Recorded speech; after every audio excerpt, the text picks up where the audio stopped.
Bonjour à tous, bonjour à vous les maîtres, c'est Vincent Marchal, l'expert canin, ici au centre canin EducDog. Et bonjour à tous, vous êtes bien sûr en direct de la chaîne YouTube EducDog.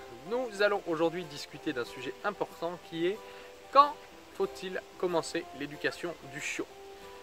Beaucoup de sujets et bien sûr beaucoup d'articles varient sur la réponse à cette question, mais on va vous donner notre avis ici à EducDog après avoir éduqué plus de 1000 chiens en plus de 5 ans. Nous possédons bien sûr le centre canin ici EducDog à Latte à côté de Montpellier.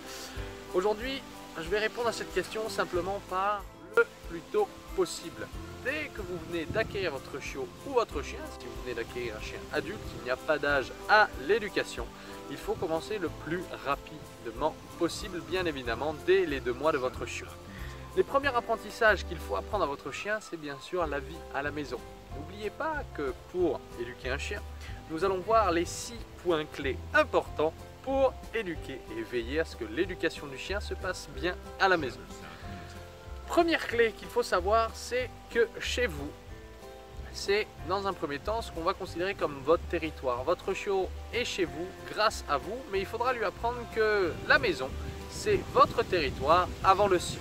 C'est-à-dire qu'il va falloir définir des règles pour que votre chien vous écoute et que votre chien sache où est sa place. Puisque comme vous le savez, les chiens sont des animaux sociaux, c'est-à-dire qu'ils ont besoin d'affection, ils ont besoin de jeu, ils ont besoin d'amour de votre part, mais avant tout, ce sont des chiens vivants et des animaux vivant en meute.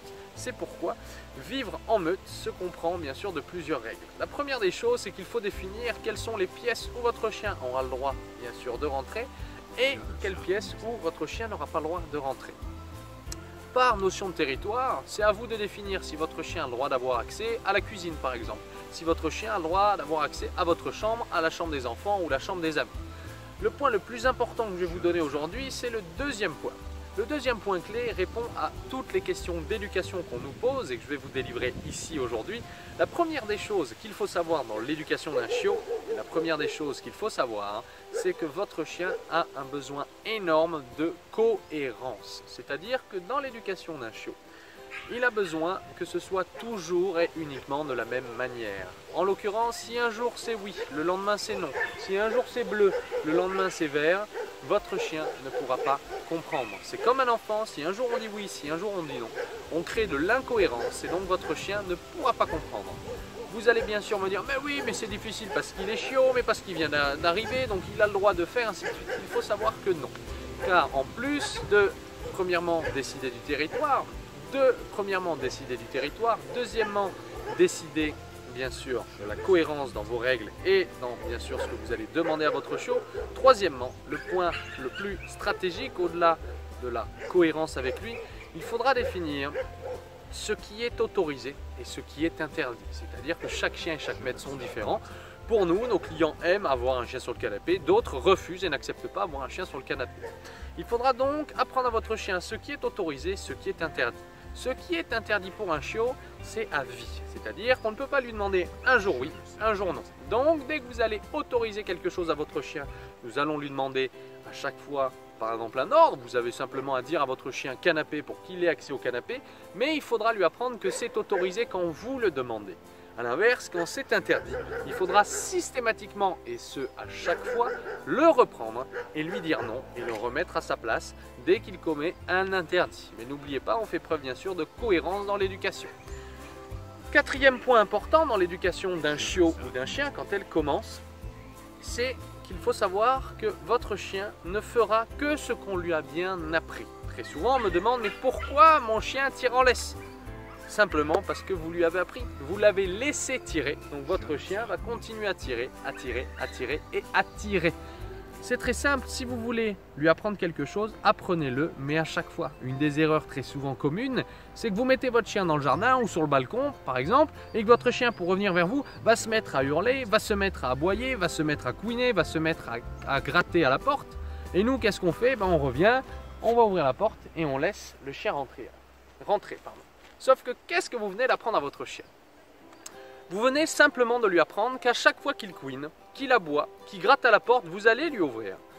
N'oubliez pas que les chiens fonctionnent, premièrement, ce sont des animaux opportunistes, c'est-à-dire qu'ils feront toujours ce qui leur rapporte le plus, mais deuxièmement, chez le chien, il suffit d'une seule fois. Pour quelle raison? À partir du moment où les chiens fonctionnent par association, s'ils associent que tel comportement égale tel bénéfice ou tel avantage ou telle récompense, alors ils vont recommencer, recommencer et recommencer. N'oubliez pas et ça c'est le 5e point clé, qu'il ne faut pas toujours, et je dis bien pas toujours, aller dans le sens de votre chien ou de votre chiot. Comme je vous l'ai dit dans l'exemple précédent, si votre chien hurle à la porte, ce n'est pas que parce qu'il se sent mal, par exemple, c'est surtout pour attirer votre attention, et vous allez aller dans son sens. C'est-à-dire qu'il a décidé de vouloir rentrer, vous allez l'ouvrir, donc votre chien va rentrer. Sauf que qu'est-ce qui va se passer 10 minutes après? 10 minutes après, il voudra sortir. Donc il a compris que pour sortir ou pour rentrer, il va se mettre à couiner. Donc vous allez vous lever du canapé et lui ouvrir. Et à ce moment-là, vous venez d'enseigner et d'apprendre à votre chien que s'il veut rentrer ou sortir, il aura à couiner, à hurler, à aboyer ou à gratter à la porte. Donc, on voit bien que tout dépend de l'éducation du maître, de ce que vous allez enseigner à votre chien, de ce que vous allez accepter, de ce que vous allez autoriser et de ce que vous allez interdire. Donc pour l'éducation du chiot, c'est bien sûr tout ce qu'on lui apprend. Le 6e point clé, c'est bien sûr le plus important. C'est-à-dire que tout ce que vous allez apprendre à votre chiot, il le fera à l'âge adulte. Donc si vous lui avez appris chiot qu'il a le droit de monter sur le lit, qu'il a le droit d'avoir accès à vos restes et que vous lui donnez les restes quand vous mangez, qu'il a le droit de monter sur le canapé, qu'il a le droit de vous sauter dessus parce qu'il est tout mignon, il est tout petit, mais qu'est-ce qu'il fera à 2 mois quand il fait moins de 5 kg ou moins de 10 kg? Il fera exactement pareil quand il aura 10-12 mois, sauf qu'à 10-12 mois, il aura son gabarit d'adulte. Il pourra faire 30, 40, 50, 60 kg en fonction de la race. Sauf que tout ce que vous allez lui apprendre chiot, il va le garder ici dans sa tête, dans ses bagages d'apprentissage et d'association. Donc votre chiot le refera à l'âge adolescent et à l'âge adulte. Donc apprenez bien que l'éducation d'un chiot, tout ce qu'on lui apprend chiot, il le fait pour le restant de sa vie. Donc apprenez bien à votre chiot que ce que vous allez lui apprendre aujourd'hui, il le fera pour plus tard.